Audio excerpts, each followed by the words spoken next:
बिस्मिल्लाहिर्रहमानिर्रहीम। अस्सलाम वालेकुम। मोमिनीन, आपकी खिदमत में फिर 10 सवाल लेके आया हूँ। आज इन 10 सवालों के जवाब मजीद आपने उलमा से लेने हैं। आज का पहला सवाल है, नाइबीन के खात्मे के बाद कौन सा निज़ाम इमाम अलैहिस्सलाम ने दिया? अगर कोई नाइबीन के बाद कोई बाकायदा निज़ाम नहीं था तो फिर शिया माशरे की रहनुमाई कौन करता था? और आज का दूसरा सवाल है, क्या गैबत सुगरा के बाद भी इमाम के नुमाइंदे मौजूद थे?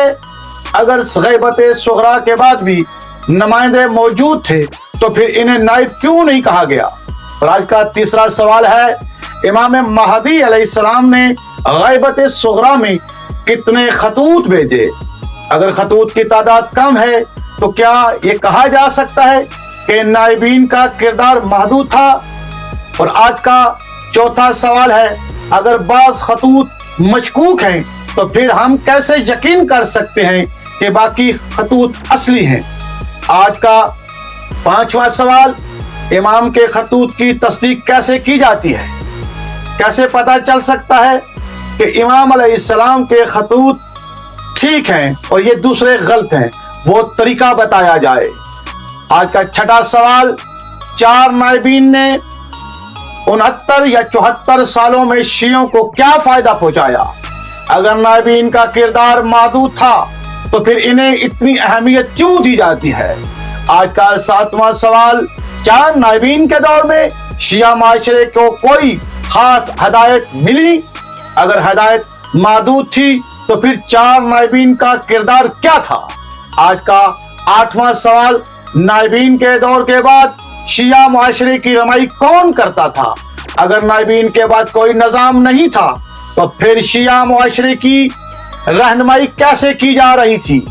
आज का 9वां सवाल, शेख मुफीद अलैहिर्रहमा को इमाम महदी अलैहिस्सलाम के जो 6 खतूत आए जब नाइबीन मौजूद नहीं थे, अगर नाइबीन के बगैर भी खतूत मिल सकते हैं तो फिर नाइबीन का किरदार क्या था?